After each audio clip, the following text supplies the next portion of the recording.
We haven't talked the news in a while, so let's get caught up. Go ahead, Ed. Well, probably one of the biggest stories from last week, the first new solo Ozzy Osbourne song in almost a decade, Eddie. The Prince of Darkness released back on Friday the new track Under the Graveyard. It is the first taste from his forthcoming album titled Ordinary Man. According to Sharon Osbourne, that LP will arrive sometime in January.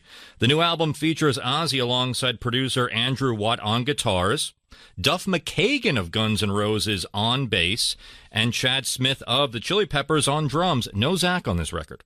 The genesis of the project spurred from producer Watt working with Ozzy on Oz's contribution to Post Malone's new album. Additionally, on top of that, the postponed European leg of Ozzy's No More Tours 2 tour has been rescheduled for late next year. It'll kick off October 23rd in the UK and run through early December in Finland next year.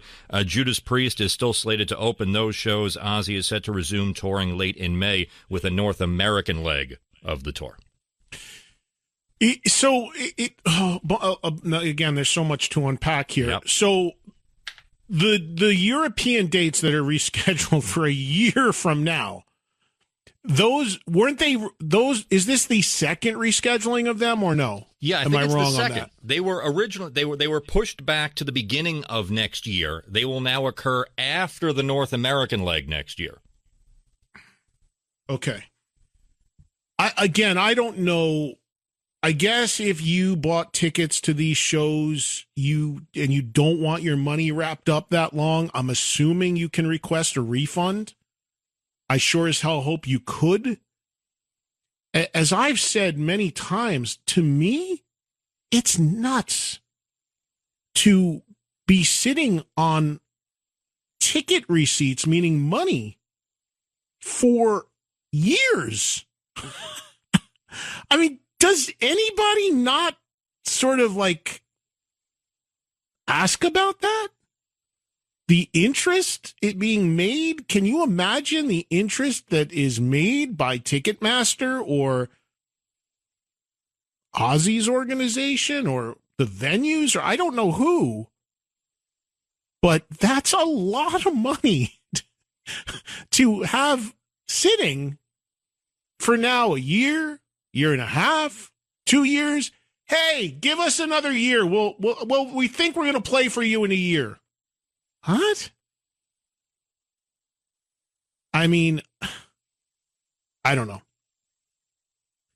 I guess if you want to get your money back, you can. I'm assuming you have to be able to get a refund. There's no way you can't get a refund. And if they didn't do a refund, that would be criminal. If they didn't offer a refund. So I guess people are just like, all right, I'll get around to it. The money's spent. Eventually I'm going to see this guy. But you got a guy now in his 70s with, unfortunately a bunch of health issues that keep sort of popping up for one reason or another, who unfortunately has had a long history of some issues being able to sing live. And now you're saying, well, we'll get, another year or two. What?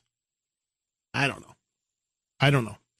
I just think that's, a long way to keep pushing things back. But if somebody's holding my money for another year, I'm going to be like, okay, well, do I see interest on this? Because remember this, tickets aren't cheap. You guys know that if you go to shows.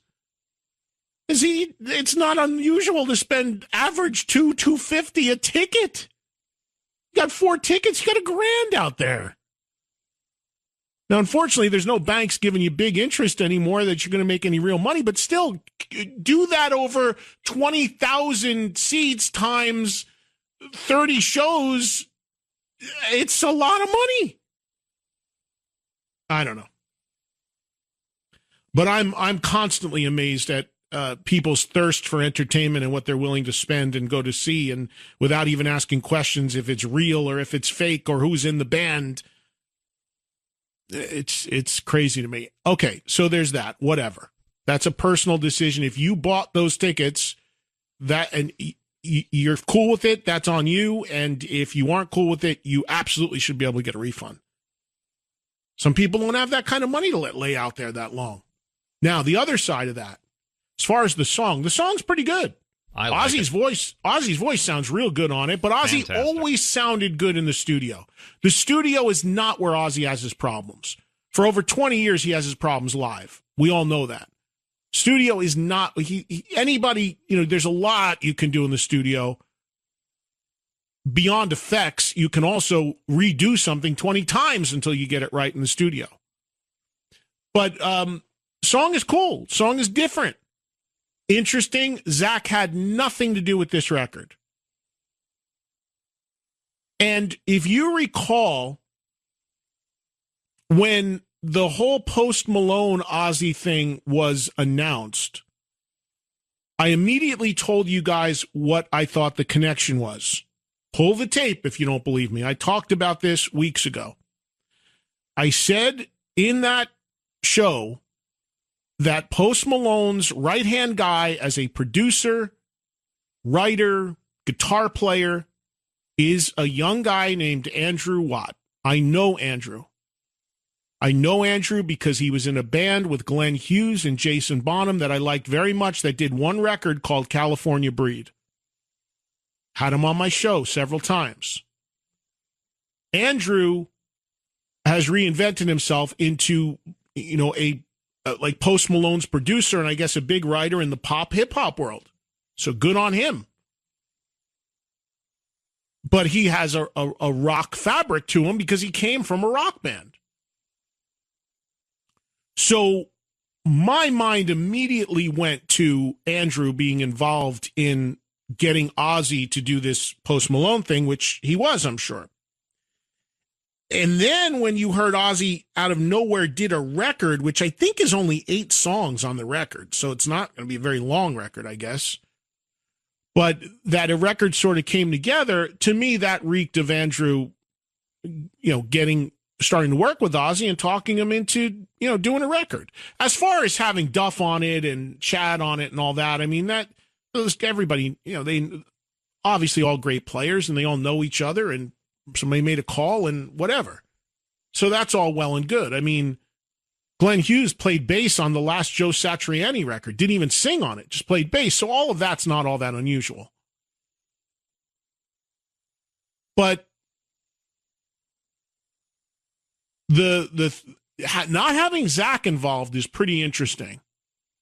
But then again, the band, as much as Zach has been an enormous part of Ozzy's world, and in a lot of ways helps him out tremendously on stage with his performing, his singing, everything. But Zach came out and said, I had absolutely nothing to do with this record. So my take on it is, Andrew pulled in Ozzy to do the Post Malone thing, started talking to him. I'm sure Andrew has written a ton of songs. He's a writer. He's a producer. Hey, look what I got. I got some stuff with you in mind. Let's call a couple guys. Let's knock it out. And from Ozzy's perspective, the thing is called Ozzy Osbourne, not Ozzy Osbourne and Zach Wilde. As much as Zach is an enormous part and an important part, he probably figured he'd change things up a little bit. Now, remember, the last time this happened with Zach and Ozzy, it resulted in Zach being out of the band after a little while. There was that quote of Ozzy saying, my band's starting to sound too much like Black Label Society at that time. Remember when that happened? That's when you got Gus G and all those guys coming in. I don't know if there's anything like that going on. I think this is probably nothing more than Andrew having an idea. They're in the studio. Andrew saying, hey, I'm a guitar player. I'll cut the guitars. And away they went.